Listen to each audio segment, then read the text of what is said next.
Welcome to your Life Atelier. This is the Life Atelier podcast with me, your host, Emma Lavelle.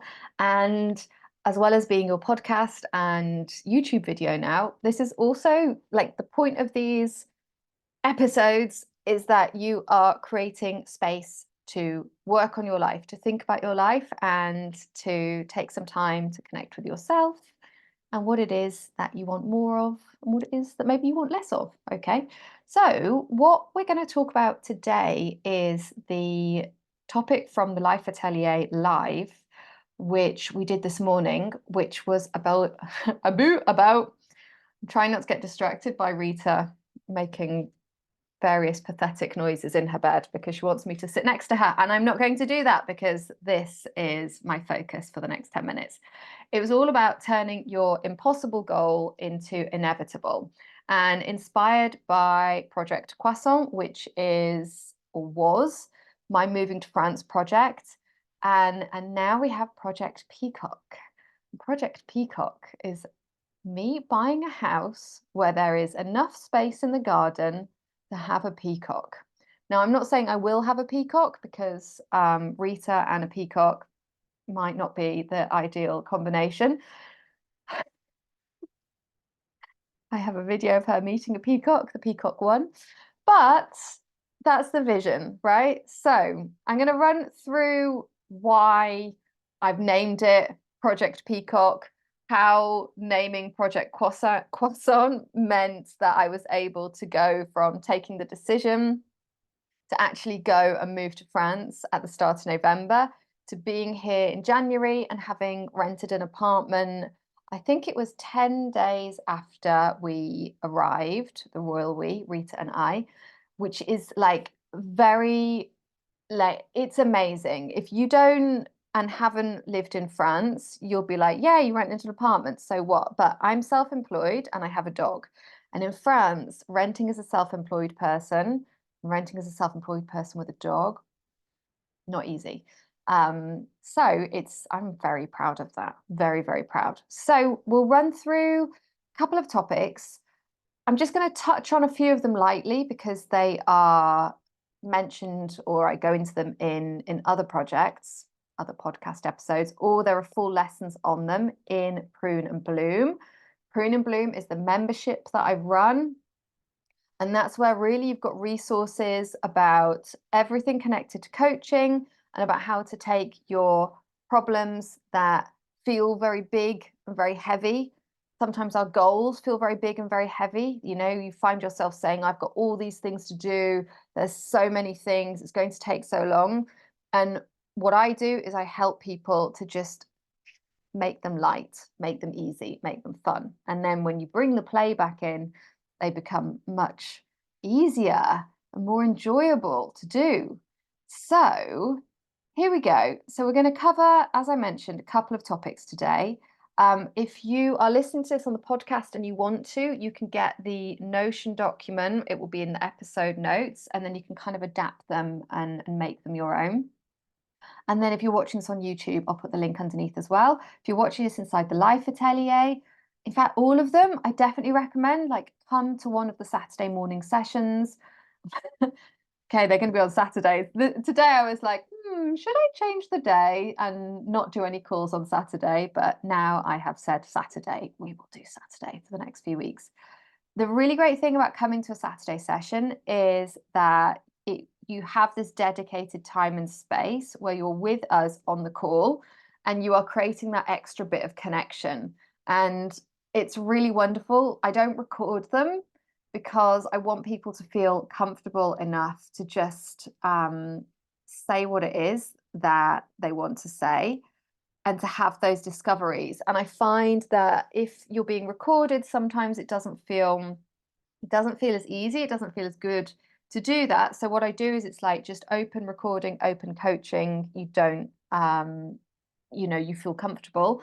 And then afterwards I record a little summary like this to send out to other people and for you to use if you did come to the live call so that you can recap and dive a bit deeper.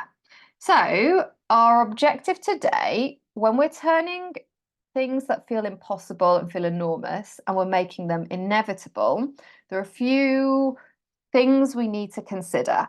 Now, the reason I picked this word inevitable, I mentioned in an email I sent out last week, is my coach uses it as one of the questions in one of her frameworks.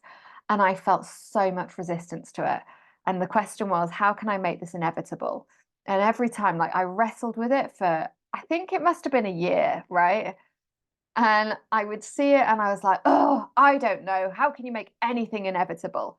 Because my way of thinking was still like muscle, use muscle force, take a Rita approach and just like blast through, which just didn't feel very aligned with everything else, with my coaching style, with my 15-hour work week. That's not how I did those things. I did those things from a place of ease and flow. And so it's so funny that my brain abandoned those with this question and thought, okay, inevitable means force and it means hustling. Okay.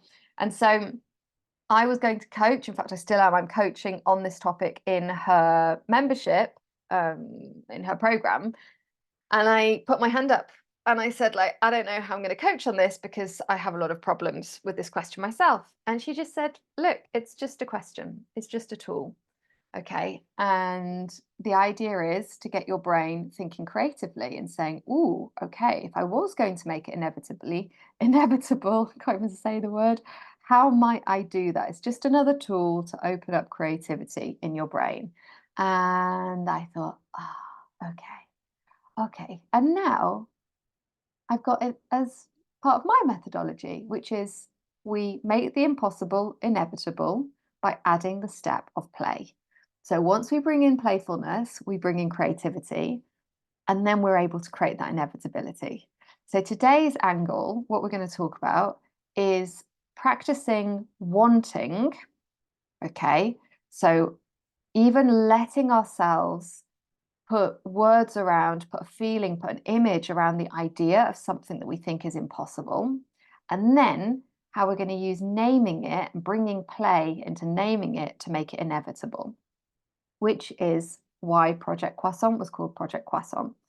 We'll cover a few other little pieces about clarity, setting the destination, okay? But really, I want to start by explaining Project Croissant and why I named it Project Croissant. So it's just completed, I would say. I've got my apartment. That was like the final step. And when I look back on how I did it, it was about taking decisions, creating focus, taking risks from a place of checking in with my nervous system and how much risk I was able to take, failing, allowing self-compassion, or not allowing, like really intentionally choosing self-compassion for those failures, and then resting so that I could get perspective instead of taking decisions from a place of being tired. And the lessons that I'm taking with me for Project Peacock are really leaning into the slowing down. One of my favorite expressions or favorite things that I heard years ago was this idea of slow is smooth and smooth is fast. And I had taken that on board and started to use it to sort of this level, but there's always another level that we can go into. And really, like what I said on the call today was I have realized that doing this whole project in 2 months, changing my life, closing my Spanish business, opening my French business, moving countries, bringing the dog, finding the apartment, is because I didn't say I had to do it in a certain period. So intentionally removing the timeline and saying that this is where I want to go and it takes as long as it takes allowed me to create that space to actually go very quickly. And the analogy I always use is like if you think about when you're in your car trying to reverse, do like a 3-point turn when you don't have a lot of space, you sort of have to do it. You can do it, but you tend to need to do it sort of quite slowly so that you can feel your way as you go. Whereas if you first create a lot of space and imagine doing a 3-point turn or reversing in a big empty car park, you've got loads of space to go off angle and to make mistakes as you go. Okay. So that's what we want to do. When we slow down, we're creating space for those failures and those errors. I have also learned to take even faster decisions and fail even more. And by taking a faster decision, that's about leaning into my values even more, connecting them with them each morning so that I'm able to then take decisions even faster. This allows us to get data and create clarity. I have also experienced that the bad feelings, those feelings that you have in your current life, they're going to be there as you achieve your impossible goal. So when I experienced feelings like loneliness in my big house and in my village in Spain, I will still have that feeling of loneliness, not all the time, but just sometimes. And you can be in a big city and have lots of friends and still feel loneliness. These are just emotions and feelings that are part of the spectrum of being a human. They don't suddenly disappear when we are building our projects and our goals. They're absolutely fine. Therefore, what I want to do is really prioritize creating that safety in my body, calming my nervous system before I decide to take risks. That's how I know that I am maximizing my creativity. And by creating that safety, I know that I'm unstoppable. Okay. And it's the same for you. So, values, we've got a little piece here. If you open your Notion document, you'll see there is a little video from Gabor Mate about authenticity versus attachment. What I want to show you, what I loved about this video, is how our values play into this. So, essentially, mammalian children, mammal babies, have two survival needs when they're born. The first is attachment, and these are really like when we say survival, you'll see when you watch the video, he's not exaggerating, right? Reptile children, reptile babies are born, and the mother, she's gone, right? But, and so then they make a break for it and they need to start existing. Mammals, we will die. If we don't have our mother or a caregiver around, giving us food, giving us shelter, keeping us alive, we'll die. And he says in the video that, like human mammals, we take the longest to be able to look after ourselves. So the attachment piece is really, really important. Literally survival. The other survival need is authenticity. And he breaks this down to say it's the capacity to know what we feel, to be in touch with our bodies, and to express who we are. And I think that's so interesting because I just didn't, I think I still thought the authenticity piece was, yeah, like I see how it's important. I'm a coach, but also like it's not, we won't die. But what he's saying is like, if we weren't in touch with our bodies, then when we were out in the wild, we couldn't feel if we were cold. We couldn't feel if we were hungry. We wouldn't notice if we were in pain or if we were getting sick. So actually, that authenticity piece is survival as well, right? And when the two needs are not compatible, we are not meeting our survival needs. Okay. So when we're children, the attachment is more essential. Okay. It's more immediate. So if we don't get food, if we don't get water, if we're not warm enough, we will die before we'll die because we're not in touch with our bodies or because we're not expressing ourselves. But as we become adults, that then becomes just as important. So, what I love is that our values are a way that we can lean into healing that authenticity piece. And this is where we come back to our wanting. Okay. So, our want is our destination, right? And very often we're talking about goals, we're talking about aspirations, but really they're things we want and that we're moving towards because we're always moving, right? We're always growing, we're always changing, we're always doing things, whether that's sitting on the sofa or watching Netflix, that's still doing something, or it's working on the business or the project or the fitness routine or reading or the education. Those things are taking us in a direction. Now, the GPS, that destination, can either be set for us and we haven't decided where it is, which is often what happens when we're not doing coaching and we're not very connected to ourselves. And that might be that society has set that. Or we get to start intentionally setting that GPS ourselves. Okay.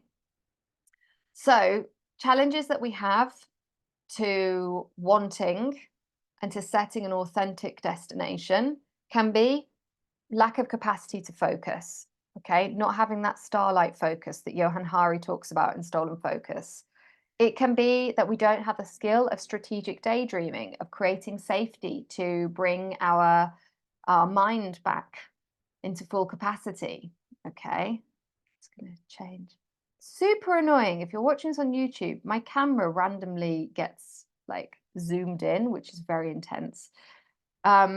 We can also really connect with our body and feeling and knowing that we have a full body want. So I describe this as like the Winnie the Pooh wiggle. Okay, so when you think about something, do you like get a Winnie the Pooh wiggle? Do you really, really want it? And that's how I did Project Croissant, because when I was thinking about moving to France, it just felt like, oh, okay, like I have to do this, and then I have to do this, and there's all these lists of things that I have to do. And it didn't feel like exciting. Whereas when I thought about going to the boulangerie to buy a croissant, that felt exciting. That felt like, yes, that's what I want. Like I could feel even like the pan chocolat that I get with the croissant. I can feel the crunch of like real, like a block of chocolate inside it. Amazing. Okay, so we want that like full body feeling. And also, we're going to need curiosity. Again, that's another tool to create that safety of noticing, like, when I think about what I want, I just get this sense of like, I don't know. Or I get but I'm not allowed. Or that's not for you. Or people like us don't have that. And instead of seeing that as the signal to shut down, when we use curiosity, we can see like, okay, these are the firing shots, right? Now I'm getting started. Now I notice that my edges of what I think is possible for me are here. And actually, I want to make them bigger. Okay, interesting. So curiosity is how we start to stretch and expand what we have in our mind as possible for us. Okay, so we want to set a destination from a place of identifying what we want, having noticed how our focus is, having noticed that this is a skill, having noticed that what we actually want is tangled up very often with what other people want. It's tangled up with the belief that what we want is in conflict with what other people want. This is particularly true if you have grown up having developed people pleasing as a tool to keep yourself safe. Or if you are a caregiver and you feel like, okay, it's selfish if I start to do what I want, or society is going to judge me. Okay, so it can all be tangled up. So sometimes we want to sort of untangle that. I have got a free training inside the Life Atelier called Untangle Your Life, which helps with that. So then we set our destination, right? We say, okay, I'm practicing wanting. I'm going to be like outrageous here. I'm going to say, I want a house that's big enough, has a garden that's big enough for a peacock in it. Okay. So we start from this is impossible, but let's just play. Let's just imagine, right? Because your brain is going to really resist this. Your brain is going to say, listen, wanting this thing is dangerous. Because if we want it, and if we tell people we want it, they might think that we think we're too good for ourselves, for our circle. They might kick us out of the group. Our partner might stop loving us. We might not meet a partner because everybody thinks that we're too demanding. Or we might want this and then fail to get it, and that is going to hurt, right? We might want big love and romance and then actually get rejected, and that doesn't feel good. We might tell people that we want to have kids and we're 40 years old, and then we don't do it. And then people feel sorry for us. We might start a business. We might try to move to another place and it doesn't work. So, for all those reasons, your brain is going to say, you know what, it's safe to just not want it. Okay. So, instead, remember, we use play and we say, okay, let's make this into a game. What if I was going to do this crazy thing, where would I start? You know, hypothetically. And if that's too hard, let's take another step back. Other crazy people wanting these crazy things, not me, but these crazy people that want these crazy things. How are they doing it? How might they do it? Right? And really get into that place of playfulness and exploration. And then step two, give it a name that makes you smile. remember that feeling of me being motivated by getting the croissant, right? That pulled me through all the difficult things that I had to do, all the uncomfortable things, far more than the idea of getting on the website and setting up my French business number. Okay. Or the idea of all those dates that are going to be crap before you find the person that you actually want to be with. Okay. So we want to make it, you might call it like, I don't know, Project Kiss a Frog or something. I'm going to use that one actually. The Frog Kissing Project. Okay. So think about naming it and making it something that's fun and that you feel pulled towards. Now, I'm going to leave you there with the invitation to take your first action step. And as I said to everyone on the call today, break it down. Whatever you've decided is your first action step, I can guarantee you can break it down into smaller action steps. So, your first action step might be I'm going to create safety in my body, and then I'm going to do a play exercise. And then from that place of, okay, playfulness and safety, I'm going to make a list of action steps or pick the first action step. And I am obviously going to say, if you want to get coached on this, you're ready to actually bring your projects to life and start the journey and get out of feeling paralyzed and into doing, join me with the Prune and Bloom membership. We're going to be coaching, got 2 coaching calls every week. If more people join, I'll add more times. I think we've got like some Australians. I'm thinking about doing an early morning European time. I am here. I am ready to coach you. I am your Sherpa. I am on this journey too. You can learn more about that with the link under the episode or wherever you're watching this. There will be a link somewhere around it. And I will see you next week for the next podcast.